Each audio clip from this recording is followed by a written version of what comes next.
Kako se vi pripravljate na varno vožnjo? Jaz sem mogoče že malo penzionistična motoristka, dokler ni več kot 20 stopinj, jaz na motor ne grem, to je prva stvar, ampak k sreči sem si lansko leto kupila nov motor, tako da s kakšnimi tehničnimi težavami motorja ne bo problemov.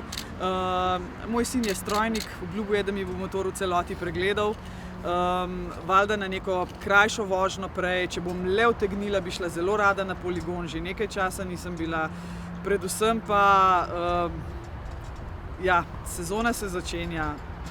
Če smo imeli enkrat akcijo z glavo na zabavo, ne pi, ko sedeš v avto, valjda na motorju absolutno ne, nikjer, ko si v prometu, z glavo na motor. To vedno poudarjam vsem, predvsem mladim, novim motoristom, naj vprašajo za nasvet kakšnega starejšega motorista, ki je poln nekih zgodbic in nasvetov. Noben nasvet ne bo zabolel, lahko kvečjemu koristi. Pa vendar prometna varnost, povedali ste, motoristov se izboljšuje, zadnji vikend pa ni ravno pokazal najboljših napovedi. Ja, žal, prva smrtna nesreča na motorju, vsak, ki umre, je preveč. To sem tudi v svojem govoru danes poudarila. Bi pa še eno stvar rada povedala.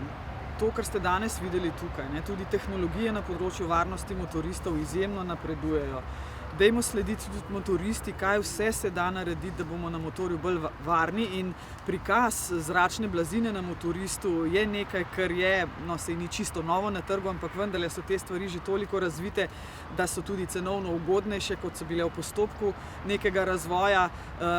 Vse, kar lahko za svojo varnost naredimo, je samo en samcat velik plus. Predvsem pa brezhiben motor in še enkrat trezna glava, spočitost. Če si jezen na koga, če prideš utrujen iz službe, ne sedi na motor, ne. Takrat vi nikoli ne greste na motor, ne? Ne, grem najprej na vrtce malo skulirati. Jaz se opravičujem, če nisem slišala, ste leto že bili na motorju? Ne še, nisem še bila. Ravno prihodnji vikend bom motor spravila z garaže ven, vse pregledala, vidim tudi, upam, da bo užgal. Čez zimo sem ga tudi parkrat seveda šla užgat, ker je vendarle treba malo na akumulator paziti in skrbeti za njega. Tako da čakam, morda že lahko napovem, da se s policisti pogovarjamo, da bi skupaj spet v okviru ozaveščanja naredili eno tako relacijsko vožnjo. Niso sicer moji varnostniki čisto navdušeni nad tem, da bi na motor šla, ampak se veliko pogovarjamo, kako in na kakšen način to narediti varno. Sem zelo vesela, da imam zdaj še enega kolega v Evropi, ki je motorist, in sicer novo izvoljeni češki predsednik Petr Pavel. Tako da, če že smo motoristi, politiki, predsedniki, predsednice držav, se mi zdi prav, da tudi mi prispevamo k ozaveščanju z varno vožnjo na cesti, in se veselim, nekje sredi maja bom skupaj s policisti sedla na motor in takrat še enkrat opozorila na to, kako in na kakšen način je treba voziti kot motorist v prometu. Če nam zaupate še, katera je pa vaša najljubša tura, relacija, na katero se pogosto odpravite? Zdaj imam bolj take kratke, ker nimam veliko časa, ampak vedno grem rada nekam na kavo, kakao. Lansko leto sem šla na Grobnik, to je bila moja najdaljša vožnja do tja in nazaj, in sem tam tudi skupaj z motoristi preizkusila moj nov motor, dokoliko potegne. Drugače pa kakšne take krajše relacije za sprostitev, zdaj da bi pa nadopuščala z motorjem, to pa nikoli nisem, nisem te vrste motoristka. Koliko kilometrov na leto naredite? Malo, zelo malo. Tako da tisti, ki kupi motor od mene, je presrečen. Super, najlepša hvala. Kaj za vas pomeni vožnja z motorjem?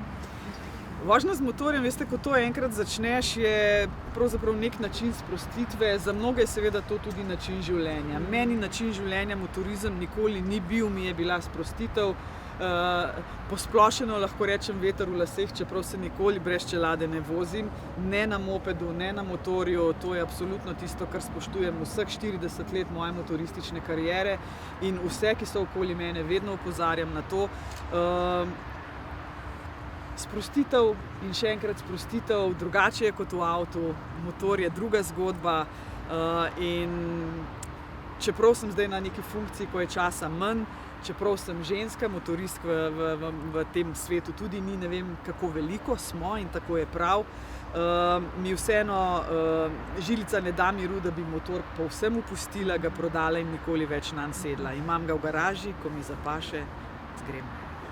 Hvala lepa. Hvala Je lepa. res, da je za vašo varnostno ekipo, Mark? da ste dali pogoj, da imajo vsaj 2 varnostnika izpit za motor. Da, lahko vam povem eno anekdoto, mi moji varnostniki in ena varnostnica zagotovo ne bodo zamerili. Ko smo se prvič srečali na sestanku, potem, ko sem sprejela funkcijo predsednice, sem rekla, veste, 3 stvari imam. Ne? Vprašali so me, kakšni so moji hobiji. Sem rekla, 3 stvari imam, ki jih počnem v zasebnem življenju in ena vam zagotovo ne bo všeč. Hodim na bowling, pojem in vozim motor. In potem eden od varnostnikov reče, meni petje ne bo všeč. Sem rekla, super, torej motor ne bo težava. No in takrat smo se pogovarjali, da se temu ne želim odpovedati, da bi vseeno rada ta svoj hobi, to svojo sprostitev zadržala. In res so se potrudili maksimalno. Imam 3 varnostnike, ki znajo voziti motor, tako da bo za mojo varnost tudi na motorju primerno poskrbljeno. Hvala lepa, Hvala gospod lepa in predsednica. srečno.